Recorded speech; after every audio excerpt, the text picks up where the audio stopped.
नमस्कार, आपका अखबार के YouTube चैनल पर आपका स्वागत है। मैं हूं प्रदीप सिंह। पंजाब में इस समय 1980 के दशक में जिस तरह की गतिविधियां थीं, खालिस्तान का आंदोलन शुरू होने से पहले, वैसे संकेत दिखाई दे रहे हैं। पिछले 2-3 साल से बेअदबी के मामले अचानक बढ़ गए। क्या कारण है किसी को पता नहीं, लेकिन मामले हो रहे हैं। हिंदू और सिखों के बीच में संघर्ष की घटनाएं हो रही हैं। पटियाला की जो ताज़ा घटना है वो इस बात का संकेत है। जिस तरह से काली माता मंदिर पर जो हमला हुआ, उसको देखते हुए सरकार के, सुरक्षा एजेंसियों के, इंटेलिजेंस एजेंसियों के कान खड़े हो जाने चाहिए कि ये किसी बड़ी साजिश का हिस्सा है। ये स्थानीय मामला नहीं है।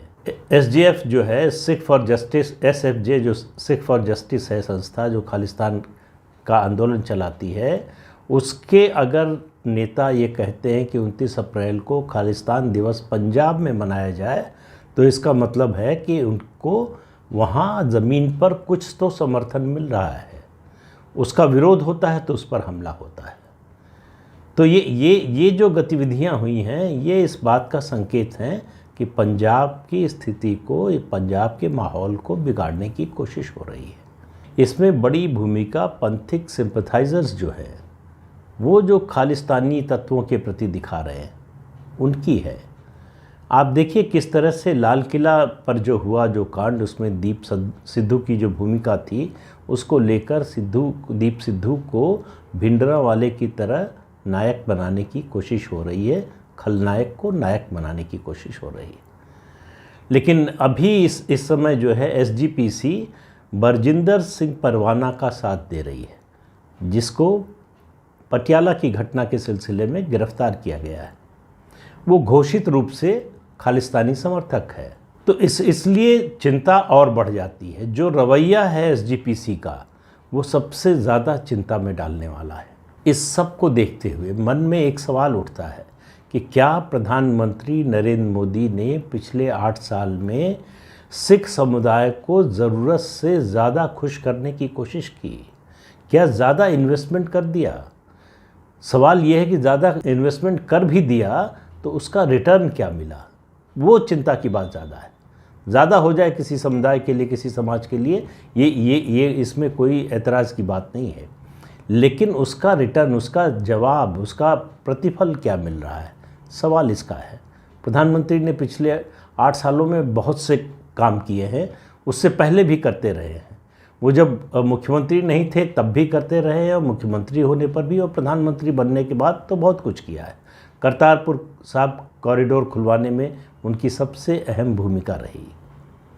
इसके अलावा जिन लोगों पर प्रतिबंध लगा हुआ था दशकों से, जो ब्लैक लिस्टेड थे, उनको, बहुत से ऐसे लोगों को जिनको खालिस्तानी समर्थक होने के नाम पर ब्लैकलिस्ट किया गया था, उनको ब्लैक लिस्ट से निकालने का काम किया। अफ़गानिस्तान से 3 सरोपा वापस लाने का काम हुआ। अफ़गानिस्तान की उन विषम परिस्थितियों में भी सुरक्षित निकाल कर ले आया। उसके अलावा 3 गुरुओं के प्रकाश पर्व को बहुत ही बड़े पैमाने पर मनाया गया। गुरु गोविंद सिंह के दोनों शहजादों के बलिदान दिवस को वीर बाल दिवस के रूप में मनाने की घोषणा हुई। गुरु तेग बहादुर के 400वें प्रकाश पर्व पर प्रधानमंत्री लाल किले से बोले और उनको हिंद की चादर कहा सिखों के बिना जो है भारत के इतिहास की कल्पना नहीं की जा सकती। अपने आवास पर, प्रधानमंत्री आवास पर, लगातार अलग अलग इलाकों से, हिस्सों से आने वाले सिख प्रतिनिधि मंडलों से, डेलीगेशन से मुलाकात कर रहे हैं। उनको बताने की कोशिश कर रहे हैं कि सरकार और भारतीय जनता पार्टी सिखों के हित को लेकर, उनकी चिंताओं को लेकर कितनी संवेदनशील है। 84 के नरसंहार में शामिल लोगों के खिलाफ, आरोपियों के खिलाफ मामले को आगे बढ़ाने की कोशिश हो रही है।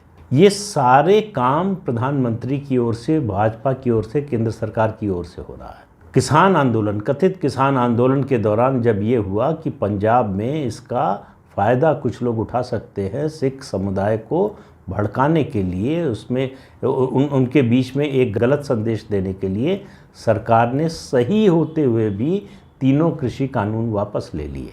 लाल किले पर हिंसा का तांडव हुआ, किसी के खिलाफ कोई बड़ी कार्रवाई नहीं हुई। उस दिन अगर पुलिस चाहती तो गोली चला सकती थी सिर्फ सेल्फ डिफेंस में। 250 से ज़्यादा पुलिस वाले अस्पताल में भर्ती हुए, प्रदर्शनकारियों में से कोई नहीं हुआ। ये सब होने के बाद सवाल ये है कि भारत सरकार को, प्रधानमंत्री को, भारतीय जनता पार्टी को बदले में मिल क्या रहा है। समर्थन नहीं मिल रहा है वो कोई बात नहीं, लेकिन जिस तरह के जवाब, जिस तरह के बयान आ रहे हैं वो ज़्यादा चिंता में डालने वाले हैं। जब वीर बाल दिवस की घोषणा हुई तो कहा गया साहबजादों के बलिदान तक इसको सीमित कर देना, उनके बलिदान को सीमित करना है, वो भी पसंद नहीं किया गया। इसके अलावा जब गुरु तेग बहादुर के बारे में प्रधानमंत्री ने लाल किले से कहा कि उन्होंने कुर्बानी दे दी लेकिन जो है अपना धर्म नहीं छोड़ा, तो अकाल तख्त के जत्थेदार ज्ञानी हरप्रीत ने कहा कि गुरु तेग बहादुर ने केवल हिंदू धर्म के बारे में नहीं कहा, उन्होंने सभी धर्मों की रक्षा की बात की थी। उनकी शहादत सभी धर्मों के लिए है। इस वाक्य पर, इस सेंटेंस पर गौर कीजिए कि बराबर कोशिश ये हो रही है कि हिंदू सिख साथ हैं, एक हैं। हिंदू सिखों का जो इतिहास है वो एकता का इतिहास है, भाईचारे प्रेम का इतिहास है, एक दूसरे को बचाने का, एक दूसरे के लिए खड़े होने का इतिहास है। जब जब ऐसी बात कही जाती है तब तब उसका विरोध होता है। ज्ञानी हरप्रीत जो है, अब आप इसकी कल्पना कीजिए कि इतना सब करने के बाद आरएसएस पर बैन लगाने की, प्रतिबंध लगाने की मांग करते हैं। और इतना काफ़ी नहीं था कि एक वीडियो संदेश जारी करके अकाल तख्त के एक्टिंग जत्थेदार वही हरप्रीत सिंह, उन्होंने कहा कि मोदी सरकार, भाजपा सरकार के दौर में माइनॉरिटीज़ के, अल्पसंख्यकों की आस्था को दबाने का प्रयास किया जा रहा है। भाजपा और संघ रविदासिया समुदाय और राधा स्वामी सत्संग के करीब आ रहे हैं, उसको संदेह की नज़र से देखा जा रहा है। प्रधानमंत्री ने ये सब किया, ये सब सकारात्मक बातें की, लेकिन खालिस्तानी तत्वों से समझौता नहीं किया। खालिस्तानी तत्वों पर नकेल कसने की लगातार कोशिश हो रही है। दिसंबर 2021 में जर्मन सरकार पर दबाव डाला भारत सरकार ने और जसविंदर मुल्तानी को गिरफ्तार करवाया। उस पर आतंकवाद की कई घटनाओं में शामिल होने का आरोप है और वो सिख फॉर जस्टिस से जुड़ा हुआ है। उसके जरिए एक संदेश भेजने की कोशिश हुई कि जर्मनी और भारत के संबंध ऐसे हो गए हैं अब कि वहाँ से इस तरह की गतिविधियाँ चलाना मुश्किल होगा। दूसरा काम, 2021 में पंजाब में और आसपास हेरोइन, मादक द्रव्य का सीजर जो है, उसकी जब्ती 3 गुना बढ़ गई है। बीएसएफ का दायरा 50 किलोमीटर अंदर करके, सीमा के अंदर करके, उसके कार्रवाई का, उसके अधिकार क्षेत्र का दायरा करके ड्रोन से जो हथियार और जो ड्रग्स आ रही थी उनको रोकने का काम किया। इसके अलावा अभी ब्रिटेन के प्रधानमंत्री हाल ही में जब भारत आए, बोरिस जॉनसन, तो दोनों सरकारों ने घोषणा की एंटी एक्सट्रीमिज़म टास्क फोर्स बनाने की। ब्रिटेन के प्रधानमंत्री ने आश्वासन दिया कि उनकी धरती का इस्तेमाल, इंग्लैंड का इस्तेमाल इस तरह के तत्वों के लिए नहीं होगा। इसी तरह से कनाडा में एक्शन हुआ। तो जहाँ जहाँ ये खालिस्तानी तत्व थे उनके खिलाफ एक्शन, और भारत के अंदर जो सिख समुदाय है उससे दोस्ती, भाईचारा, प्रेम बढ़ाना, उनकी समस्याओं को सुनना, हल करने की कोशिश करना। लेकिन शिकायतें हैं कि ख़त्म नहीं हो रही हैं। अकाल तख्त और एसजीपीसी का कहना है कि फरवरी में, इसी साल फरवरी में लोकसभा चुनाव से पहले केंद्रीय गृह मंत्री अमित शाह अमृतसर गए थे। वहाँ उनसे बातचीत हुई थी, कुछ मांगे थी, आश्वासन मांगे गए थे। क्या मांगा गया था? एक, कि जितने सिख जेलों में बंद हैं, जेलों में बंद क्यों हैं? खालिस्तान समर्थक गतिविधियों के लिए, आतंकवादी गतिविधियों के लिए, उनको रिहा किया जाए। और जितनी भी सिख श्राइन्स हैं उनका प्रबंधन सिख समुदाय को दिया जाए। उनकी शिकायत ये है कि उनकी इस मांग पर आगे कुछ ज़्यादा हुआ नहीं। उनकी शिकायत ये है कि आज़ादी के बाद से उनके साथ भेदभाव किया गया। उनकी शिकायत है 1984 में जो नरसंहार हुआ उसको लेकर। अब आप देखिए, आज़ादी के बाद से सरकार रही कांग्रेस की, 1984 का नरसंहार हुआ कांग्रेस की सरकार रहते हुए।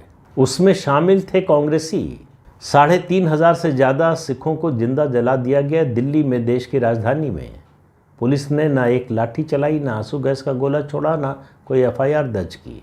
उस मामले में जितनी भी प्रगति हुई है जांच में, मुकदमे में, या फिर उन लोगों को राहत दिलाने में, वो सब या तो अटल बिहारी वाजपेयी की सरकार ने किया या नरेंद्र मोदी की सरकार ने किया। इसके बावजूद आप देखिए कि जो कांग्रेस इन सब के लिए दोषी थी, चाहे ऑपरेशन ब्लू स्टार हो और चाहे फिर 1984 का नरसंहार हो, या आज़ादी के बाद से उनकी जो भी शिकायतें हैं कि उनके साथ न्याय नहीं हुआ, उन सब के लिए सिख समुदाय कांग्रेस को वोट देता है, बीजेपी को नहीं देता है। और तो और अभी हाल ही में जो विधानसभा चुनाव हुए, उसमें आम आदमी पार्टी, अरविंद केजरीवाल की पार्टी, जो सिख फॉर जस्टिस से करीबी के लिए जानी जाती है, जो खालिस्तानी तत्वों की आलोचना करने से लगातार भाग रही है और पहले भी भाग रही थी, उसको बड़े पैमाने पर वोट दिया है, लेकिन बीजेपी को वोट नहीं दिया। सवाल यह है कि जो सब कुछ अच्छा कर रहा है, करने की कोशिश कर रहा है, आउट ऑफ द वे जाके आपको खुश करने की कोशिश कर रहा है, सारी शिकायतें उसी से क्यों हैं? इससे पहले किसी और प्रधानमंत्री से, किसी और सरकार से ये शिकायत क्यों नहीं थी? सिख समाज के लोग कहते हैं कि अब भूलते नहीं हैं। 84 का नरसंहार कैसे भूल गए? और नहीं भूले तो फिर कैसे कांग्रेस को वोट दिया? तो इससे सवाल उठता है कि क्या प्रधानमंत्री ने इस समुदाय को खुश करने के लिए, इस समुदाय को राष्ट्र की मुख्य धारा से अलग ना होने पाए, इसके लिए खालिस्तानी तत्वों का प्रभाव न होने पाए, इसके लिए जो कुछ कर रही है, उसके बदले में हासिल क्या हुआ? मैं ये नहीं कह रहा हूँ कि सरकार को ये सब नहीं करना चाहिए या नहीं करना चाहिए था, लेकिन इसका तो एक रिव्यू तो होना चाहिए ना, कि जितना हमने किया, हम 10 कदम आगे गए, दूसरा पक्ष 1 कदम तो आगे आए। ये कैसे हो सकता है कि वो जहाँ खड़े थे वहीं खड़े हैं, या फिर उससे पीछे हटने को तैयार है और हम आगे कदम बढ़ाते जा रहे हैं? तो अगर वो पीछे हटते रहेंगे तो हमारे आगे कदम बढ़ाने पर भी कहीं मिलाप नहीं होगा। तो ये बहुत से लोगों के मन में है, और उसका इस प्रयास का, सरकार के इस प्रयास का, प्रधानमंत्री के इस प्रयास का नतीजा ये हुआ है कि पंजाब के हिंदुओं में भी नाराज़गी है, जिस तरह से सिखों को खुश करने की कोशिश हो रही है। अब आप देखिए, इस चुनाव में सिखों को छोड़ दीजिए, हिंदुओं ने भी वोट नहीं दिया बीजेपी को। बात कुल वोट की नहीं है, बात यह है कि पंजाब में शांति, अमन, चैन होना चाहिए। लेकिन पटियाला की घटना के बाद, उससे पहले जो बेअदबी की घटनाएं हो रही थीं, उन सब को देखते हुए चिंता तो ज़रूर होती है कि सब कुछ ठीक ठाक नहीं है। सतह के अंदर कुछ न कुछ तो घट रहा है, कोई न कोई तैयारी हो रही है। किसी समय कोई बड़ा विस्फोट न होने पाए, इसकी सारी कोशिशें हो रही हैं, लेकिन कोई भी कोशिश अगर वो एक तरफा होगी तो उसके सफल होने की संभावना कम हो जाती है। इसलिए मैं कह रहा हूँ कि प्रधानमंत्री को, केंद्र सरकार को, भारतीय जनता पार्टी को इस पर पुनर्विचार करना चाहिए, इसको रिव्यू करना चाहिए कि आगे का रास्ता क्या हो। क्या इसी तरह से इसी रास्ते पर चलते रहें? मतलब कर्म किए जाएं, फल की चिंता न करें? ये भगवत गीता में भले कहा गया हो, लेकिन इसका ये मतलब नहीं है कि आप ऐसा कर्म करते रहें जो निरर्थक साबित हो। सार्थक कर्म करना ज़रूरी है। इस तरह के निरर्थक कर्म से किसी को कुछ हासिल होने वाला नहीं है। हो ये रहा कि स्थिति बदलने की बजाय नाराज़गी और ज़्यादा बढ़ती जा रही है और ज़्यादा संदेह की नज़र से देखा जा रहा है। तो ये स्थिति कब तक चलेगी? तो आज के अंक में इतना ही। अगले अंक में फिर मिलेंगे किसी नए मुद्दे के साथ। तब तक के लिए इजाज़त दीजिए। आपसे अनुरोध है कि ये चैनल देखिए, शेयर कीजिए, लाइक कीजिए और सब्सक्राइब ज़रूर कीजिए। नमस्कार।